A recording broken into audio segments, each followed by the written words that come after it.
Feeling slow at cycling and want to get faster? If you've been stuck and seeing the same speed week after week, wondering why your training isn't showing any improvement, you're not the only one. In this short video, I'll walk you through a few strategic pieces and key targets many athletes are missing to help you gain speed and get stronger even without upgrading your bike. Ready to improve your cycling? Watch this now and start seeing your speed go up. We have a couple questions that's very similar. One is coming from Jeffrey. Hey, Jeffrey. I believe he's in Australia. So he emailed us. If you're not receiving our emails, you probably did not give it to us. And the main reason is you would be missing out all the trainings and all the free stuff that we're giving to you. So if you want to get an email, let us know or we'll add your email. But anyways, Jeffrey here emailed us and he basically, this is a long email telling us a story. I'm going to just summarize it. He said, I was a good swimmer growing up and running is average. I'm new to cycling. All right. Anyone here can relate? Good swimmer growing up. Yeah, you love swimming. Running is average. He can run. I'm new to cycling. So he has a bike. So he asked me how to bike competitively. I do not know where to begin. I think this is a question that a lot of athletes are wondering when they start cycling. Where do I because there's so much. How do I train for it? You see the bike, I'm like, you're already overwhelmed. Now, once you have the bike, you're gonna receive a lot of like, all right, what trainer? Okay. You haven't even gone outside because it's winter. All right. And this one is a similar question. So I'm gonna just answer both of them by Dawn. Hey Dawn, how's it going? So here, I want to know who feels the same way because I'm sure it's not just Dawn. Okay. I've been training for 6 years, but not getting any faster. How do I get faster? What she does is that she does sessions that are just easy and I do sessions with intervals. So she does also intervals. All right.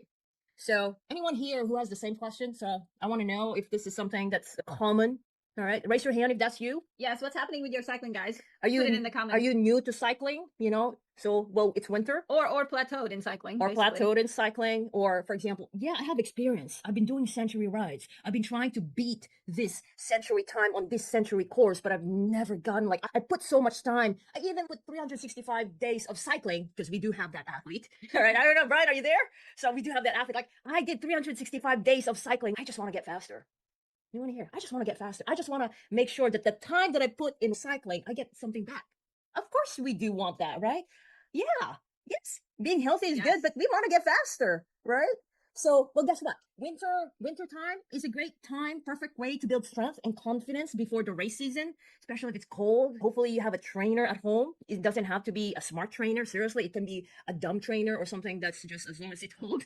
Because what we do with our athletes, they do have a dumb trainer and we connect it to Zwift or equivalent. We help them out of how to set that up. Or you can also do a spin bike. Seriously. Because we've had athletes like that. Also, like I have 70.3 coach, but I don't have a trainer and I can't afford that. And then we have them train on spin bike. But you're not going to just do spin bike and then just go, or spin classes. Yes, spin classes. Spin classes are great for health, for maintaining fitness, right? But if you want to be competitive, if you want to be faster, we got to do something of the way we train. Is that, you guys getting that? All right. Yes. For those who don't have a bike and have no intention of getting a bike, but are thinking about their first maybe sprint. Yeah. Gyms and spin bikes, a good place to start. You don't need to buy anything. Yeah. And so today I'm going to show to you, it's not just about you getting faster. It's also making sure that you enjoy your cycling or you enjoy your triathlon. How can you enjoy it? You can enjoy it if you're not feeling any pain, right? No knee pain when cycling. No chafing.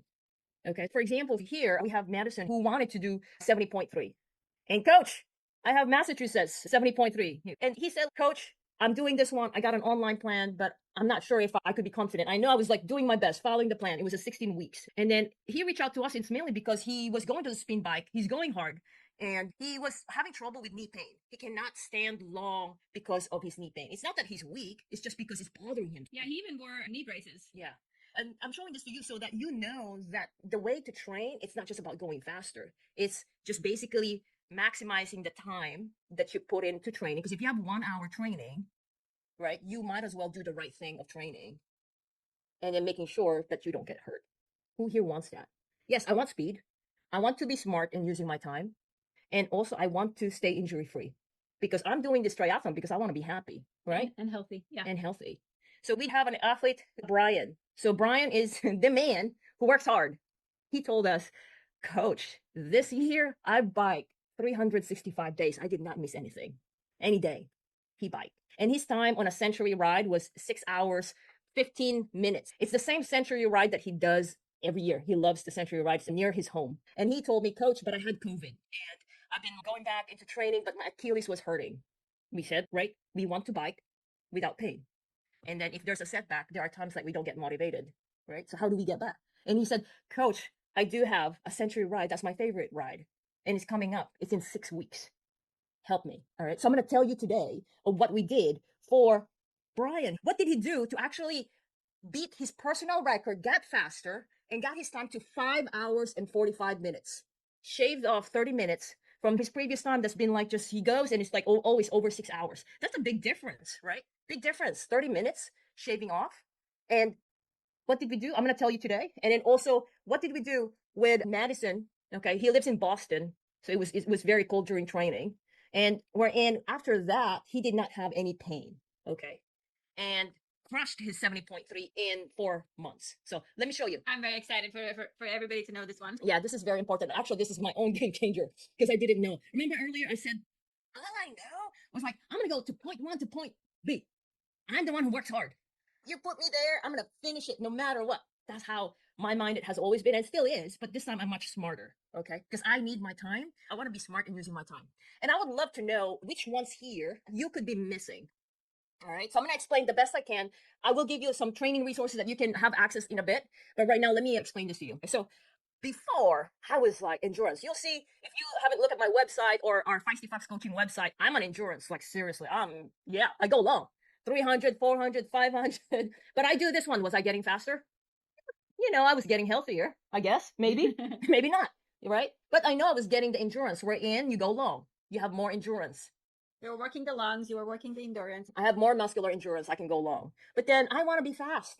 Yeah, I want to be fast. I don't want to stay too long on the course. Who here wants to not stay long on the course? Or if you're finishing up a 70.3 or a full Ironman, you want to get out, right? You want to party already. You want to celebrate. Okay. I'm sure you're like runners there. Oh, I just want to get off this bike. Well, let's have you get off your bike by doing it right.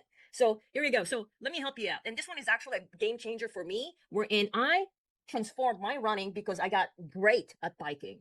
If your legs are spent on biking because you did not train right, the running can be harder. Okay. So the running can be super hard. Yeah. Yeah. You want to be a great triathlete? Do be great at swim, bike, and run. Not just be great at one sport. You want to have a great result. Let's have you be great at 3 sports. Okay. And so like before I used to like, yeah, I'm a runner. And then I became a cyclist. And then the last one was swimming. Okay. So here you go. Technique has been a game changer for our athletes and myself because I've learned how to become more efficient. Why does technique matter? Okay. So as mentioned, to become more efficient. So it's not just about going harder. It's about what are the muscles that you're gonna have to activate. What is your form? How's your pedaling technique? How's your breathing? How's your gearing, your cadence? All those strategy matter in regards to controlling your speed.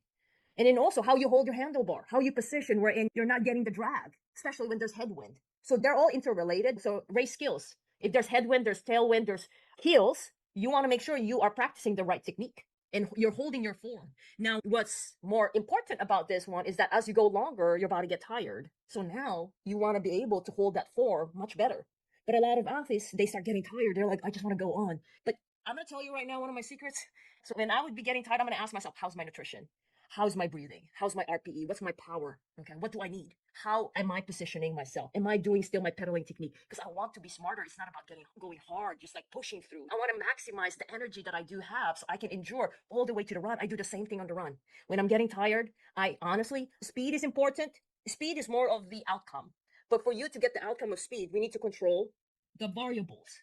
So even on the run, so I'm going to ask myself, same thing. How's my form? How's my technique? How can I make it easier for my body to move forward? Anyone here who's already doing that? Do you guys talk a lot to yourself when you're training, racing, or when you're checking in? How is my body in position on a bike? How's my aero? Where am I looking? Because these are the things that our athletes have shared to us. Coach, when I was cycling, I was checking in myself. And my suggestion, if you have not been doing that, practice it. Practice it when you're training, especially during your hard, long training, because what you practice on training become a habit when you're at the race, right? It's automatic, and you want automatic. All right. So I hope I got that one. So going back to the original question where I'm going to show you guys. Yeah. Good. She said that she was doing slow, long workouts, and then she was also doing intervals. Yes. So then it looks like there's a couple of places missing. Yeah. What she's doing. So Dawn. So it's possible. I wanted to check in with you so you can respond, or you can private message me or Vineta or respond to where you commented. But I wanted to know if you've already tackled this one. I'm going to show you an example. Okay. And everyone else, have you been looking into your technique? With our athletes, some workouts have intervals, which is the next one, which is speed, but some workouts are technique based because it's hard to focus at times, and then also because some technique is new and it requires more attention. So a lot of those are more of an easy workout, but we have them focusing on one thing at a time, whether that's cadence, this gearing. So I'm going to show you Madison here. This was him. We have not met Madison in person, so he's new to cycling. And so we gave him feedback during the call. How is he positioning? And also because he was having trouble, he also mentioned about the spacer of my pedal. So we help him to solve these things. And here for Brian, what also was a game changer for him is when our physical therapist look into his pedaling technique. By doing this. So I would say if you're not having any pain and this is how you ride and you're doing this for performance, that's fine. Don't change it. But if you're getting any kind of knee pain, even a little. So basically, at the end here, Dr. Michelle was looking at his pedaling. Stop right here. Of the ankle not being in neutral. Okay, his pedaling technique, and one of the reasons why we had to look this one is because during the bike he started having discomfort, and then also he has a history wherein when he runs, his Achilles would hurt, which will slow him down, wherein he's not able to go faster, whether that's bike or run. Yeah, it was starting to affect a few areas of his body. The bad technique, it was the Achilles, the wrists, the back was getting affected. So it was affecting other things. Okay. So one of the things that we did is that to give the athlete feedback in terms of technique, whether the pedaling technique, the form of their, or even like the saddle position. That could be it, because right now, like right now what we also change is his saddle position. Once that's changed, that helped a lot. Okay. All right. So the next one here. So I'm sure you probably know there's different apps, Zwift app or some other apps, or even like online plan, right? They have you do intervals. Okay. Now the next thing is that one of the things is that we got to make sure that you're doing the right interval as much as possible with the right fitness that you do have. So you want to make sure you do your FTP test or your bike test if you don't have a power meter. And then from there. So we were basically saying fit the power that you're generating to the level you're at. Yeah. Not somebody else's level. Okay. And then also you want to watch, not just do. Because with our athletes, they don't just check off the box, okay? We have coaches looking at how they're performing and how they're improving. There are times that they cannot meet the interval. And I explained this one more on another training where I really go deep dive on this of how to create more power on cycling. And I don't think we have a lot of time today. But if you want to know more about that, put #cyclingpower, wherein I discuss more about cycling. More power, how to create more power in cycling, because it's not just about following the intervals. Okay, it's not just about that. Okay, the next one, to cut the story short because we're running out of time, get the screenshot. Let's make sure that you all are focusing on this. All 4 areas. Yeah, basically. and don't forget the race skills, because if you're not confident because you are not aware of what you're gonna go after, then the confidence go down, and then now the speed go down as well, because you want to be safe. The other ones here that I really want to make sure you guys get, yes, you might be training good on cycling, but if you are not addressing your nutrition, like you could be bonking and it could be affecting your training performance, because you want to be able to also recover. So body maintenance is about injury prevention. If you're feeling some tightness or discomfort or some kind of pain, you can do the workout, but you're enduring the pain. Well, that would affect the training performance if you're not addressing the body maintenance. Okay. I did talk about this one the other day. If you want to know more about this one, I'm going to give you a training resource. But yeah, so I want to really have you guys not just focus on the training. A lot of athletes ask us, Coach, I want a training plan. They don't address this or the body maintenance, which is big. But Coach, I have the mental fitness. I really want it.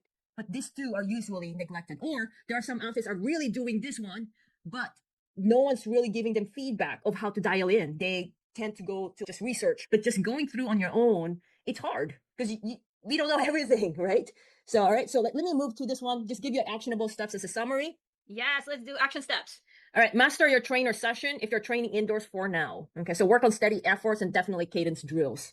So, I was going to talk about cadence, but we don't have time. For athletes, I think that was Ross about your cadence. We do have it in our exclusive community, feistyfox community. If you're a current athlete, if you want to know more about the cadence, I have an in-depth discussion about that. Low cadence, high cadence, when to use it, downhill, uphill. We have a lot of that. All right, Ross, I'll give that to you. Learn cycling technique, gearing, cadence. This is the one that I didn't know. Okay, I just go hard.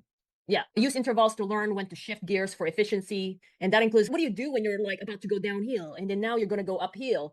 And I do have a training resource on climbing hills as well. Definitely simulate race effort. So if you're training for races, simulate race effort. If you're just going easy, then your effort is easy. You're going to put your body in shock when you're in race effort. Just so much that your heart can take safely at the race. Your body should be trained so that it can withstand the race environment. So you got to make sure that you're really training well if you're going after for a race. And the next one is practice smart training method. Smart training method is this method wherein you're addressing all these 5 areas. What are the 5 areas? Put it down under the comment.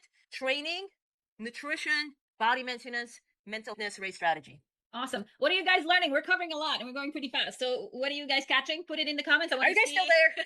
Am I talking to a wall? All right, because we have one last question. Okay. If you're still here, say, I am here. So, that's cycling power training that okay. we have. And Yeah. Okay, we'll get that for you. Hashtag cycling power. And then the other one, here you go. I'm going to give you the secrets. Anyone here who wants to climb stronger? All right, put hashtag climb stronger. My suggestion, if you want this, just go through one thing at a time. And then when you finish or while you're going through the replay, please do ask questions because it's there. You want to make the most out of it. And feel free to tag me or Coach Vinata so we can also answer more questions, okay? Is that good, everyone? So put those hashtags if you guys want more training resource there.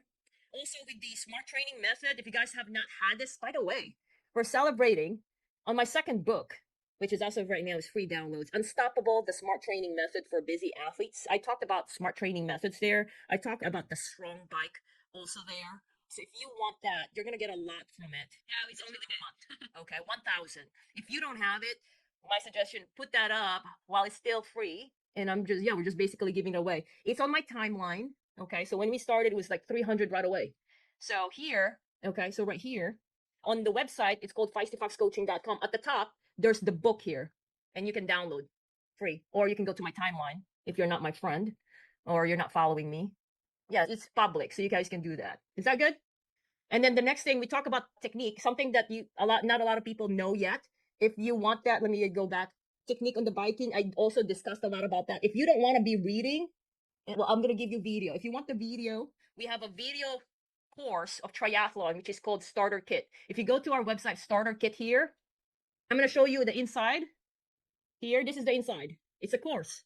Okay. If you want video, I'll give you video. Right here, it says ride smarter, improve your cycling efficiency. what I like about these, they're really short and really to the point. Yeah. So it gets you going really fast. Okay. So you can even change the speed. This one is where I was talking about cycling technique drill that you can already implement right now. If you want that, some more applicable things, there's a training plan there as well. I'm telling you, I put a lot of work here. Yeah. So if you like my voice, that one. If you're not annoyed and you're still here, you might like the voice. All right. Just kidding. All right. No, I'm not kidding. Okay. So let's go back here. I want to answer the last question. Marlon said he downloaded the book a few days ago. Okay. Good, Marlon. Share what you learned. I want to know.